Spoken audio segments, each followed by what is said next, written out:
Why does a case with 300 witnesses have almost nothing on film? What happens to a story when the one thing everybody assumed would settle it turns out never to have existed at all? And why is it that every time somebody promises you the tape that ends this, the tape never quite survives being looked at? I have gone through the emergency audio the state actually released. I have listened to the versions somebody enhanced and put online. I have sat with the voice note that has been circulating for weeks, and I have watched the public interview that a member of that boating group gave with his own mouth. Nobody has laid these side by side and told you what holds up and what falls apart. Tonight, I am going to. Before we go further, if you want the version of this case that checks the paperwork instead of the comment section, hit that like button and subscribe to True Crime Victims, because this is the only place we do it this way. Start with the assumption everyone made. Somewhere there is a lens. There always is. A doorbell, a dock, a marina, a phone left recording in a cup holder.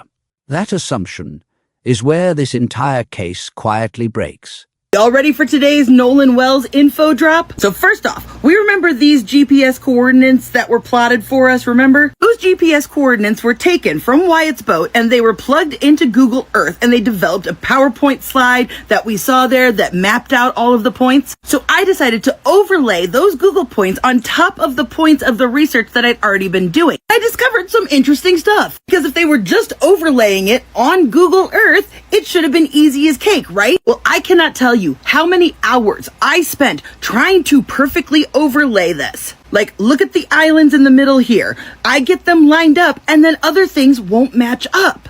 Like you'll notice, like I said, these islands, look, they aren't moving, but everything else around it isn't working. So right away, my instincts are telling me that somebody manipulated this image to cover something up. Of course, that is alleged. I can't prove that, but you know, it's supposed to just overlay. So honestly, I just did the best I could, and I mostly just focused on the top half, trying to get like the marina and the grandparents' house they went to all line up. So now we can really follow which way this boat was driving and the kind of stops it seemed to be making. And if you'll notice here, it goes right next to that marina that I was telling you guys about with the Marty McGrath, which is who, according to Katie, that she got a ride from. So they passed the marina, and as you can see, it juts out almost like it was pulling up to this dock.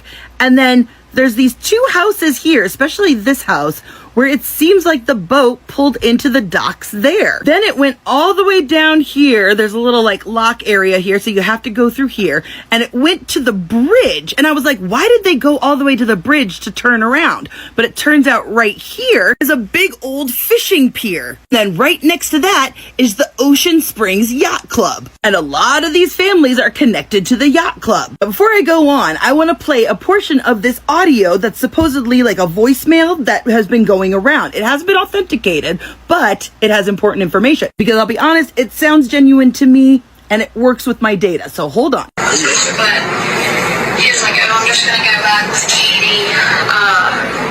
We'll be right behind y'all. We were all going to the same house, the same place. He was like, I'll be right behind y'all. Y'all go ahead without me.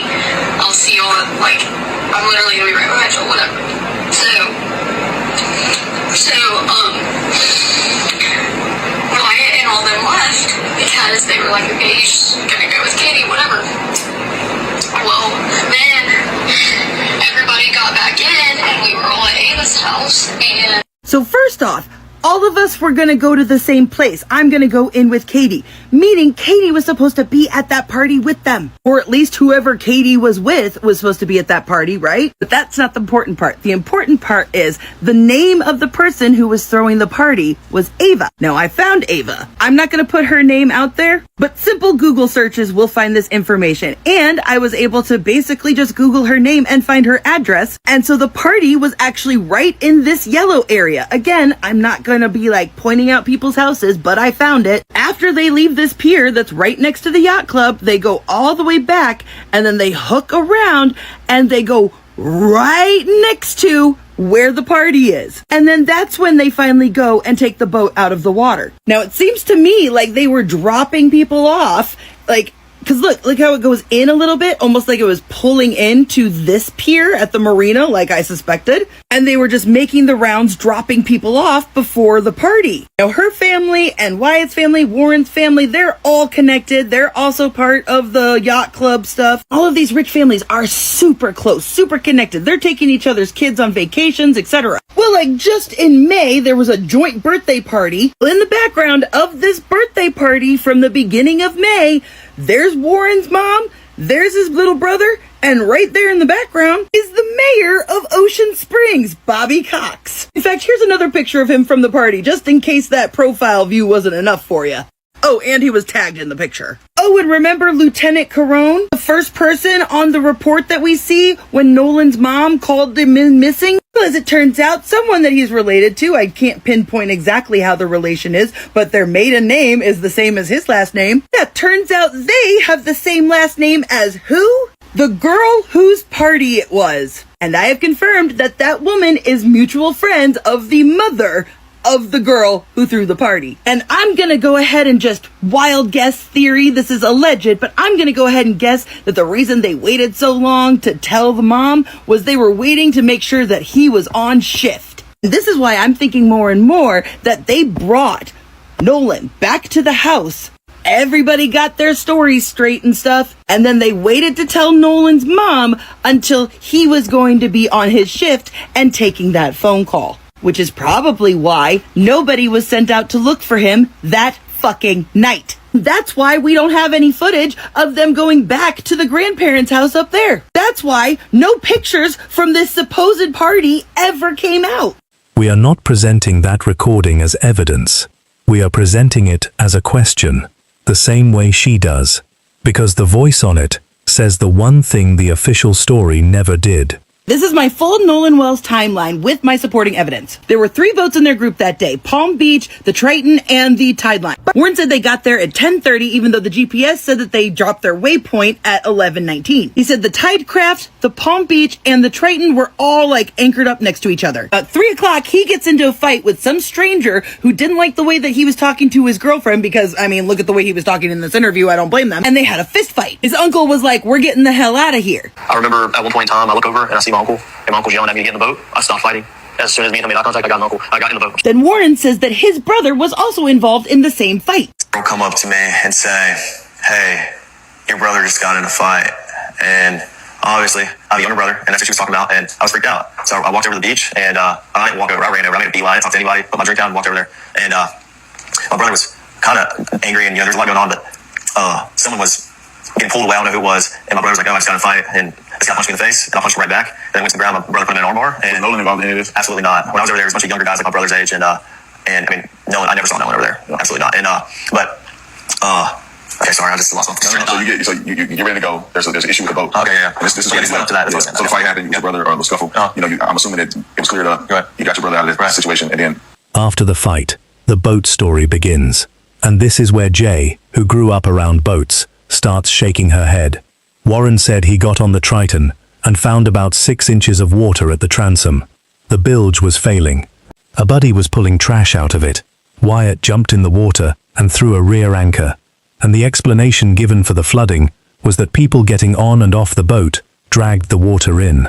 how did you find out that this boat is sinking? Well, I walk back over, and like we're probably around each other for a little bit. I mean, you know, I wasn't thinking anything about it. I told my brother off the beach. I was just like, listen, get in the water, hang out with us, calm down. I mean, he was calm, but I didn't want anything else to happen, you know. And so once I got back over the boat, I got on the Triton, and the Triton had probably about 6 inches of water up to the transom. And I was freaked out because I'm good friends with Wyatt, and that was his boat. And, you know, no water's coming out, no access water's coming out. And, you know, it was a big issue because I think the reason was because there were so many people getting on and off the boat. At some point, the boat was very, very crowded, and there was just a lot of people on, so it drags water. Yeah, that's not how boats work. Boats don't flood getting in and out of water. Mind you, I'd also like you guys to see that they are in much shallower water than they claim. But I digress. As someone whose parents have had several boats in their life, boats don't just start sinking because people are getting in and out of the water. I think they were trying to run as well because there is an underage kid who just got into a physical fist fight on the island. All of them are drinking and driving boats, so they're trying to hightail it out of there. Now, Warren goes into so much detail that he accidentally explains what really happened, but not in the way that he was saying it. I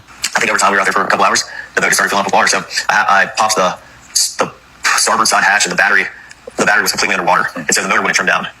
I mean, my buddy would go to trim it down from the console, and it trimmed down, and then it come right back up. Now, trimming the motor means they move the propeller closer to the transom and it lowers the bow, which means they can drive through choppy water without risking that choppy water to come into the boat. Failing to trim your boat up and taking off at a high speed can not only overheat very quickly and cause it to short, but if waves are high, it won't cut through the wake and it will cause the boat to porpoise and possibly have rough, choppy waters get on your boat.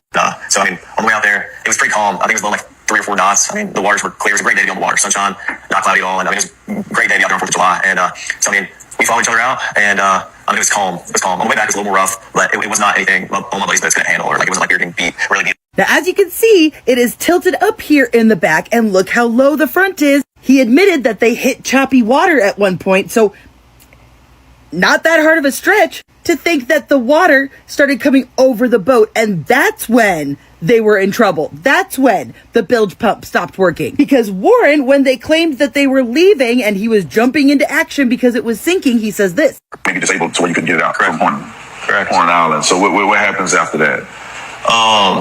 Wyatt jumps the water, tries to throw a rear anchor, and my buddy Byron, you're sitting looking, trying to pull trash out the bilge, and the bilge is basically a pump that pulls the water, the access water out the boat. So the bilge was failing to work. So any access water just sitting in the boat wasn't getting pumped out. So I looked over the gunnel and I looked at the release hole for the bilge, and it was eating with the water. So I mean, we're all freaking out.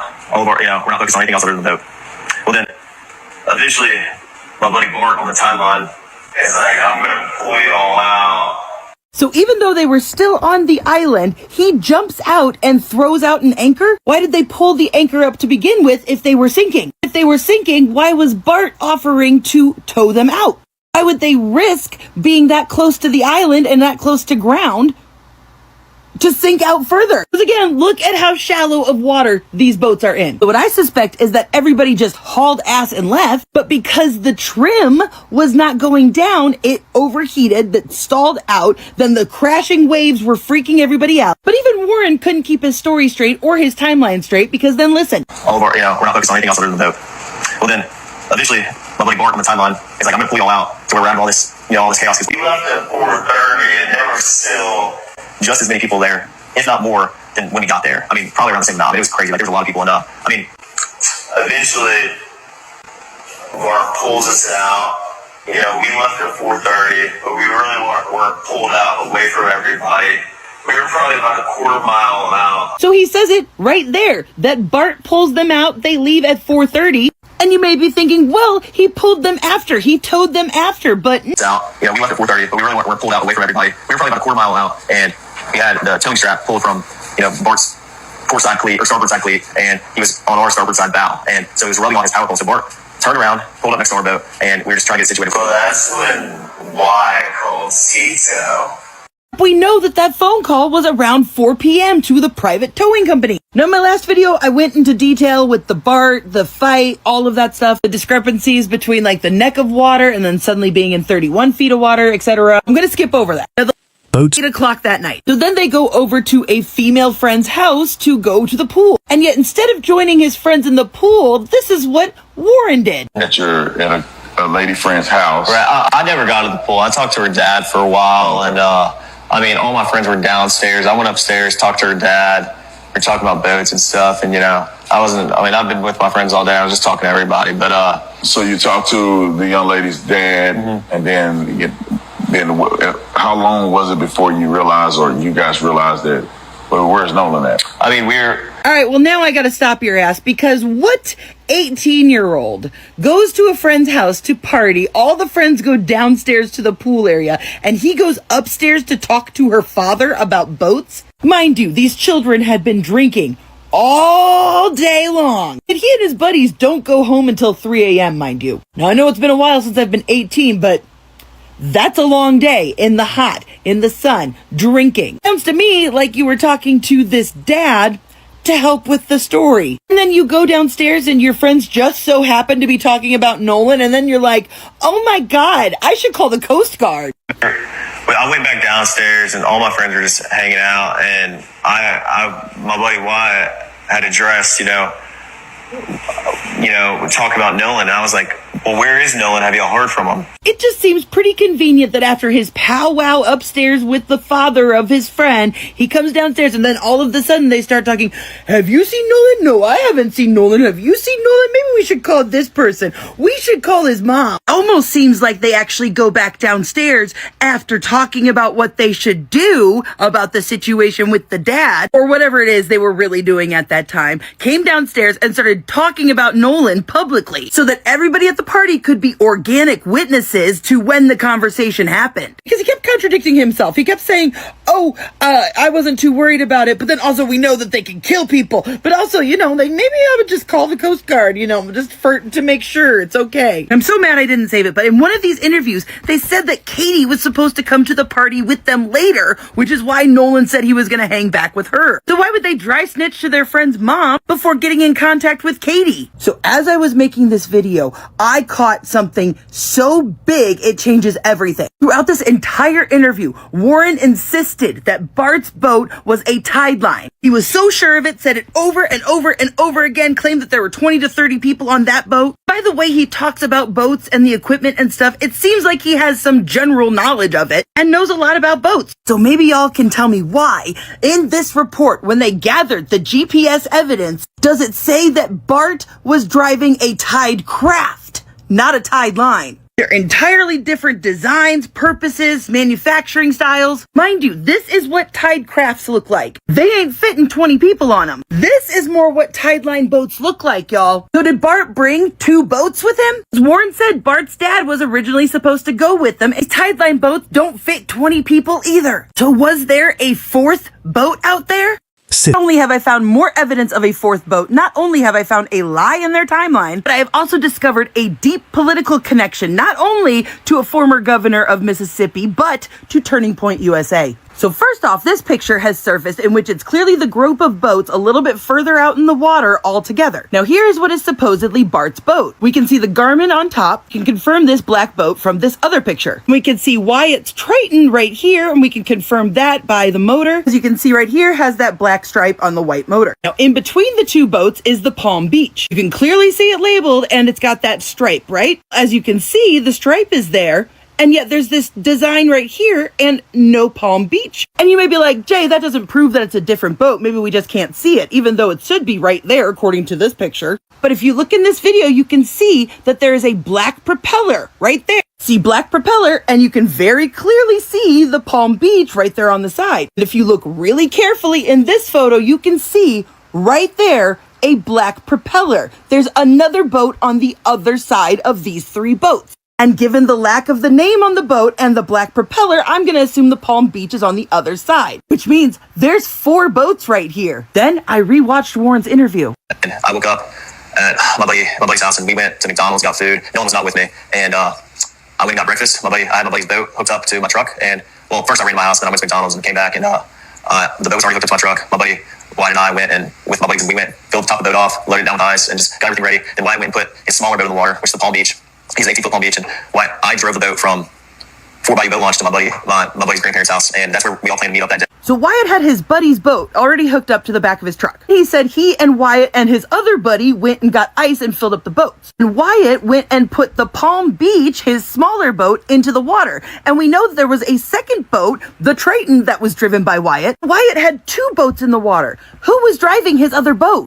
Nolan was on Wyatt Pyron's 22 Triton.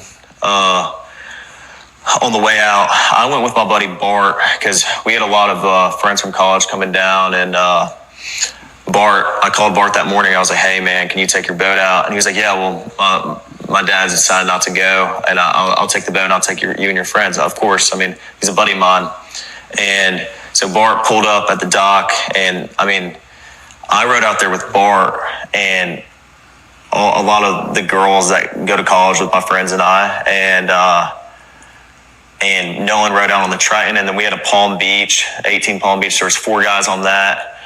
There was like 8 people on the Triton, and then there was 8 or 9 people on the Triton, and then there was the rest of the group, which was ranged from maybe 10 to 15 or 16 people. Now wait a minute. So Warren already had a boat hooked up when he woke up that morning. I'm assuming that that had to be the Triton that was hooked up, right? Then he said that Wyatt went and put his smaller boat, the Palm Beach, into the water. Then Warren said that he was the one who drove the Palm Beach to their friend's dock. Assuming that Wyatt drove the Triton to the dock and Bart drove his own boat to that dock, who drove the Palm Beach out to the water then? Because he said that he got a ride in with Bart, even though at one point during the interview he said all of his stuff was on the Palm Beach. So it sounds to me like Warren was the one driving the Palm Beach. I'm also like, what parent would let their kid, who's obviously going off to party, take two of their boats and let their drunk friends drive? Like, it isn't making sense to me. I mean, maybe these parents are just shitty parents and irresponsible. Then he also said that he contacted Bart that morning to see if he could come, and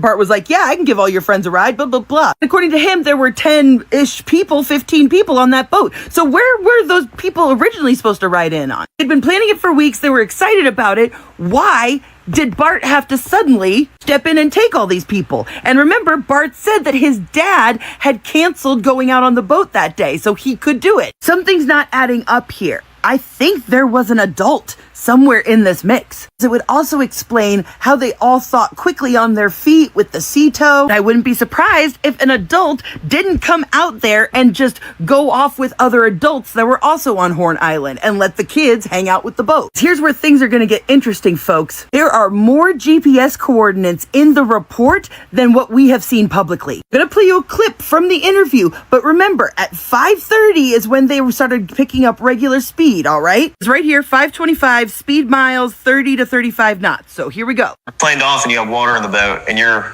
hauling, we're going pretty fast. We're going probably 40, 42 miles an hour. And so all that excess water that was built up in the boat is coming out of the boat. So, I mean, that's what we had to do. So we ran into Fort Bayou and we didn't just run straight to my buddy's grandparents' house. We ran into Fort Bayou. A couple of us jumped in the water, and Wyatt, the whole reason for the stop was so Wyatt could hop in and put the plug back in the boat. So then after that, we went and docked it, and I went back to my buddy's house, and we ate and napped for a little bit. It was a long day at the islands. Now you heard him. He said that they took off going 40 miles an hour and they didn't go to his buddy's grandparents' house, but they went to Fort Bayou to go do a plug thing. Except right here, 5:44, vessel arrives at El Camino Road. 8 minutes later, then it departs from El Camino Road and headed east into Fort Bayou.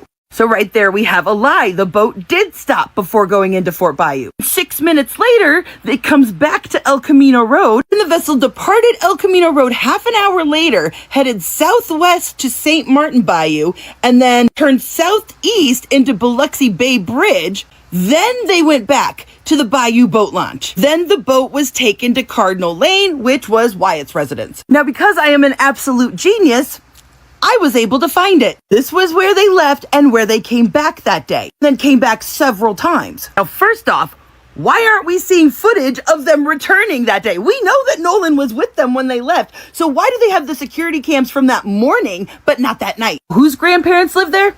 Jax Patalo, whose family owns a pharmacy. It goes back deeper than that because George Patalo Sr., which is Jax's great-grandfather who is deceased, as it turns out, his great-grandfather was appointed and served on the staff of Mississippi Governor Cliff Finch. As you can see, I've confirmed Jax's relation to him. And as it turns out, Cliff Finch, well, he was in the Mississippi House of Representatives from 1960 to 1964 and supported racial segregation and backed the racist governor, to preserve segregation in the state. The federal grand jury conducted a 3-year-long investigation into his administration and several state agencies, and they were all accused of corruption and mismanagement. Finch was never found guilty himself, but some of his aides and appointees were indicted. And those sort of political connections seem to trickle down through the generations, so now we know why the governor got involved. And I started looking into the lawyer that's handling the defamation case from the Bart family. So from 2015 to 2018, he was state director of Americans for Prosperity. Then in 2018 to 2020, he was vice president of Stand Together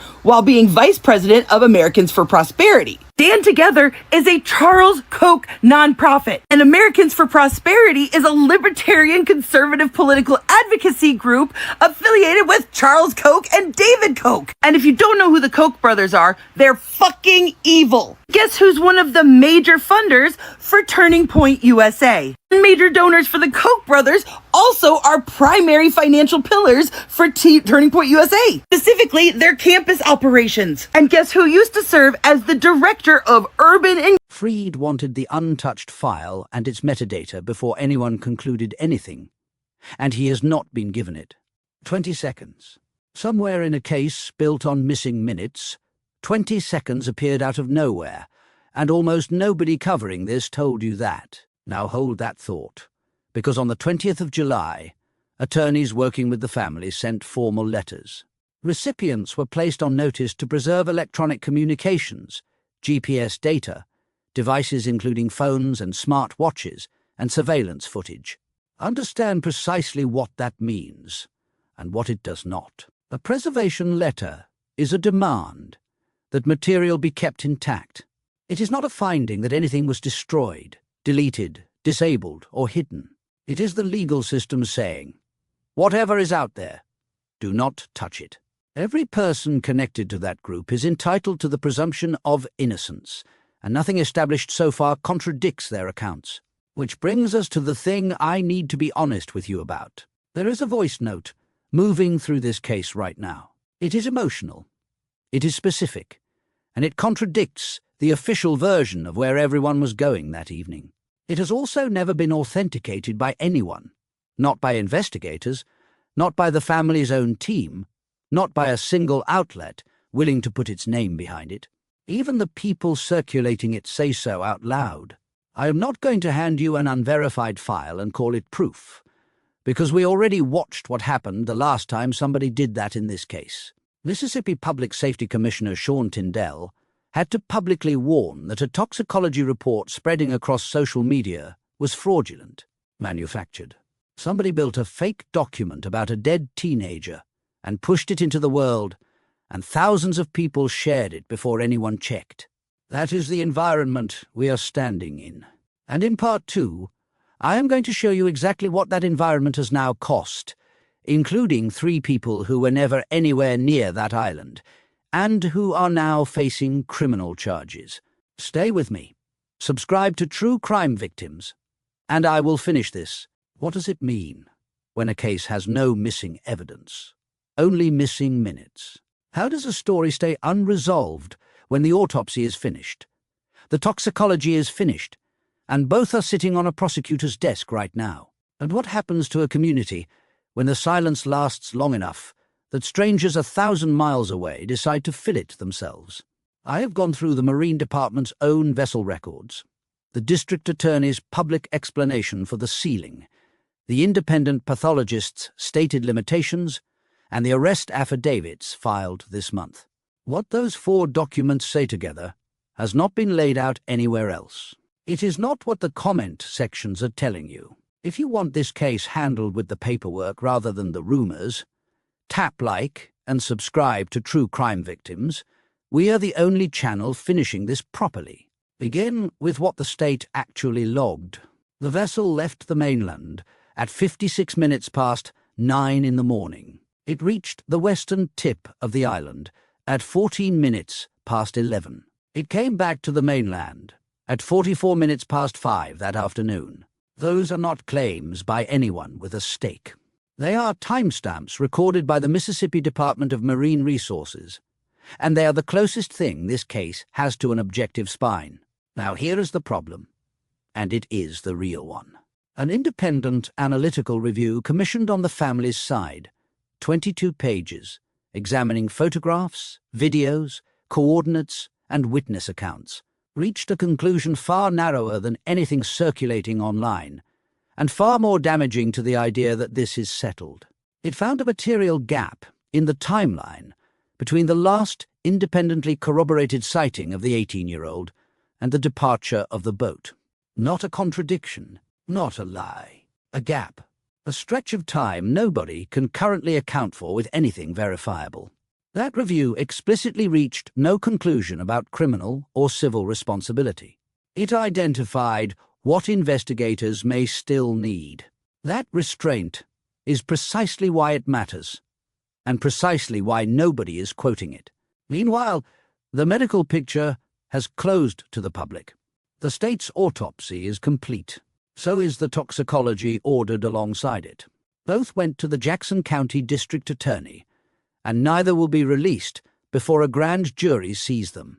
District Attorney Angel Myers McIlrath explained that every death in that county, apart from natural causes and non-criminal traffic deaths, is presented to a grand jury, and that her office has operated this way throughout her career. That is not concealment. That is the ordinary machinery, running slowly, in front of a family that has been waiting since July. The family's own pathologist, Dr. Roger Mitchell, ruled cause and manner undetermined pending further investigation, and was candid about why. By the time he examined the body, the airways and lungs had already been dissected, meaning he could not establish whether water was present, which is the finding that would speak to drowning. He is still working to obtain tissue that was not present when he examined the body. Everyone connected to that boating group remains entitled to the presumption of innocence, and nothing established so far displaces it. So the questions stay open, and into that opening walked people with no connection to any of it. This month, 3 individuals were charged with threatening a judge, a witness, and local officials tied to the investigation. None of them appear to know the young man who died, his family, or anyone on that boat. One defendant, from Illinois, allegedly telephoned 2 witnesses at the end of July, threatened to kill them and their families, and told one of them he knew where they lived. That is the cost. Not of asking questions, of answering them with certainty nobody has earned. A fake toxicology report, circulated widely enough that the state's public safety commissioner had to publicly call it fraudulent. The sheriff has asked people to stop spreading unverified material, and now witnesses whose testimony this case depends on are being frightened into silence by strangers who believe they are helping. The grand jury is still coming. The phones have still not been jointly examined. The gap in that timeline is still unfilled, and it will be filled by evidence, or it will be filled by noise. Subscribe to True Crime Victims. We will be here with whichever one arrives first.